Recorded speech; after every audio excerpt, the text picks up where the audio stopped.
Hello everyone, today I'm going to teach you if you have lost your device, so how can you use Google Find My Device services. So let's get started. The process is quick and simple. You just have to follow the video till the end. First, you have to make sure your Lost in Right is turned on and signed into a Google account.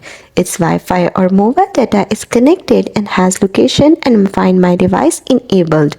If all of these criteria are full, then you have to be on the next step, which is go to google.com, or you can open the Find My Device app on another Android phone.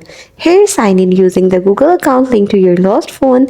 A map will show your device's location.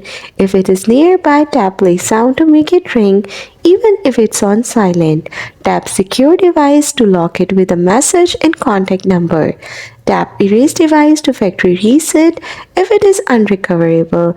And that's all. That's how you use Google Find My Device to locate or protect your phone. Thanks for watching. Don't forget to like and subscribe if you found this video helpful.